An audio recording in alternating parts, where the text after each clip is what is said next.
If you're looking for how to unsubscribe from Beehiiv, you're in the right place. In this quick tutorial, I'll show you the easiest way to stop receiving emails from a Beehiiv newsletter. And I'll also show you how to manage your preferences so you can turn off only the notifications you don't want.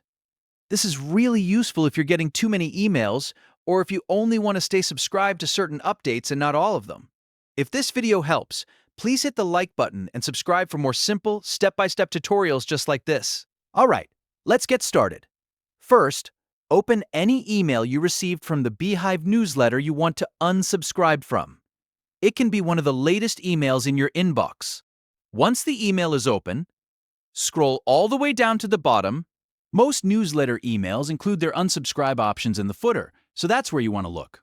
At the bottom, you should see a link that says unsubscribe, or sometimes you may see manage your preferences instead. Click on that link to continue. After you click it, you'll be taken to a preferences page.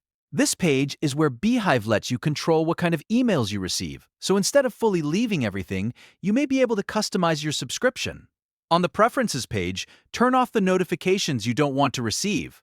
You can leave on the ones you still want, or disable everything if your goal is to stop all emails from that newsletter. Take a moment to review your choices carefully so you don't accidentally keep receiving messages you wanted to stop. Once you've made your changes, confirm your decision. There may be a save button, confirm button, or another final step depending on the newsletter settings. After you confirm, the unsubscribe request will be applied. From that point on, you will stop receiving emails from that newsletter or only receive the updates you selected in your preferences. And that's it. You've now learned how to unsubscribe from Beehiiv. It only takes a few seconds once you know where to look. If this tutorial was helpful, please give it a like, subscribe for more easy how-to videos, and I'll see you in the next one.